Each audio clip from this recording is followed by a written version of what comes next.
Good afternoon. My name is Preciado, and I'm in the real estate business. I'm in the business of making friends. So, that's our job, is to go out and make friends. And typically, we want to find people who want to buy and sell houses.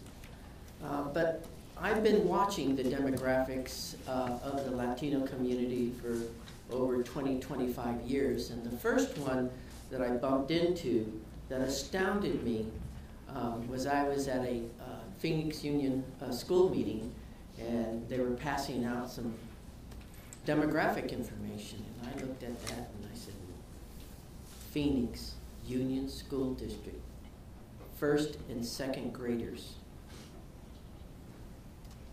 The minority community at that time, I could see what was happening, and that was already 50% of the first and second graders in the Phoenix Union School District were minorities, with the bulk of them being Latino. Being a business person, I thought, well, 20 years down the line, what we're going to see is a lot of real estate buyers and renters. And so I started to spread the word about that issue. I was also concerned about that time because I went through 1,000 deeds in Maricopa County because people were telling me that we don't buy real estate. We can't qualify for loans. Well, when I went through 1,000 of those random deeds, 20 to 25% of them had Hispanic surnames. So I knew that that wasn't the truth anymore, that we weren't actively involved in the real estate industry. I expanded it a little bit more and said, well, are they getting jobs in other industries? So looked at City of Phoenix. Well, yeah, right there, 15 to 20%. Went to look in the farm sector. Well, it was a lot higher than that. I went to look at the federal government. Yeah, 15 to 20%. I looked at the state, 15 to 20%. Looked at the fire insurance industry, 15 to 20%. Insurance companies, fire insurance company, 15 to 20%. But then I noticed that when it came down to the escrow and title industry, we were represented like 1 or 2%. So that became an issue for me. Because we are actively involved in all segments of the community. And then something happened here a couple of years ago as we started to pass legislation.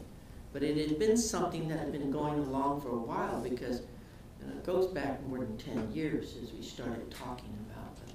All of a sudden with E-Verify, then something I noticed. So as real estate people, we go out and we talk to people and say, you want to buy a house? You want to sell a house? Well, we want to know why. Are you selling it because why? And so people all of a sudden, okay, well, I got fired from my job and I want to move out, or I'm getting married, I'm getting divorced, we have to pay off medical. So we have the standard.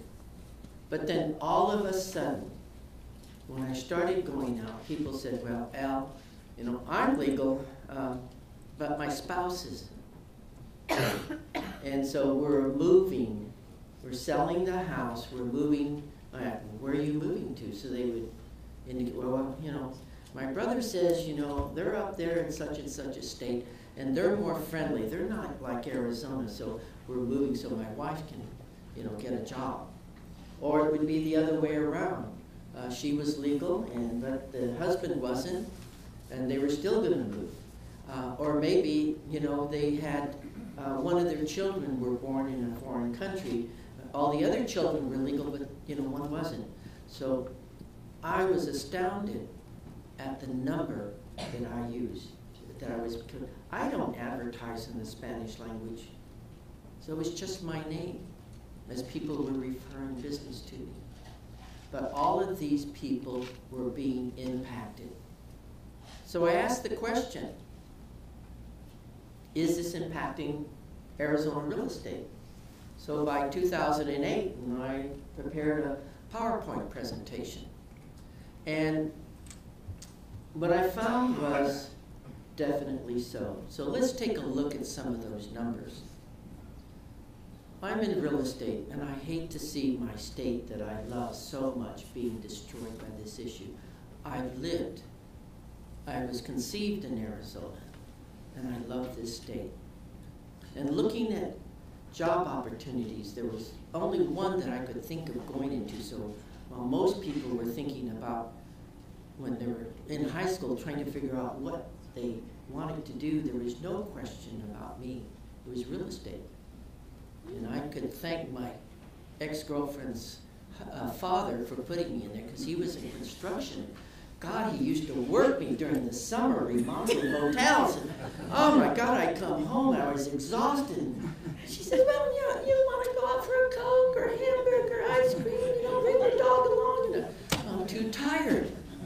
I says, God, I can't work like this. I was skinny. I weighed 100 pounds.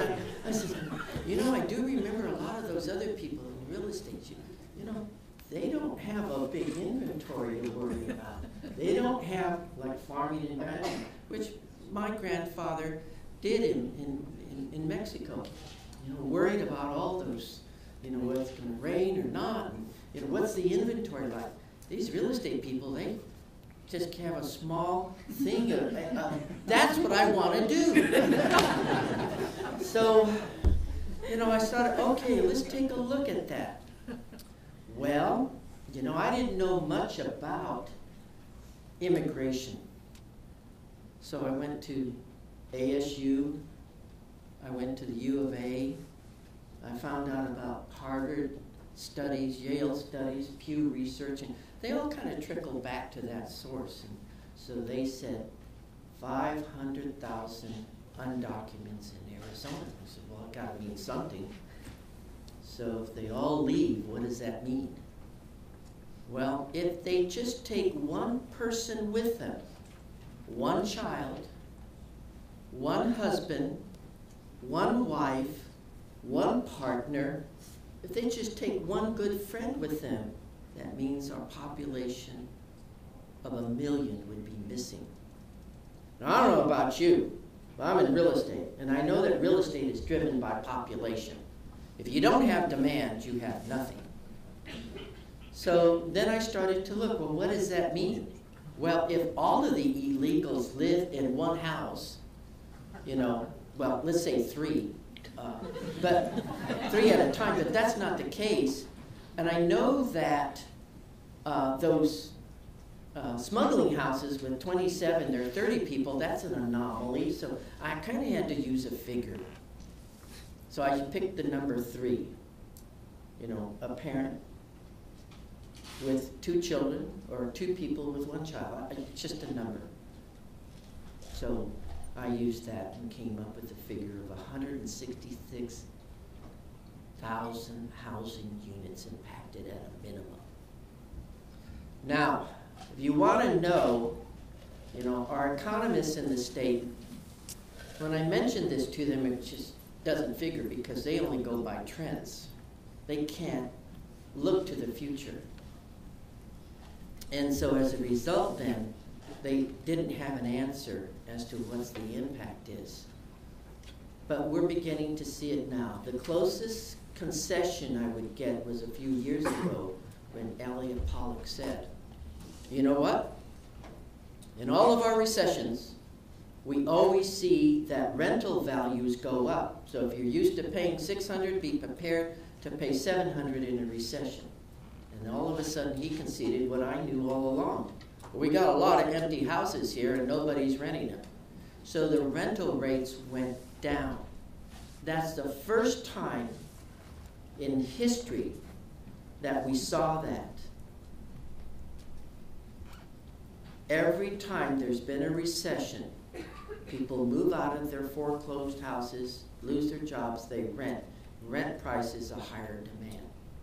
Now we're seeing vacancy rates skyrocket, rental rates decline tremendously.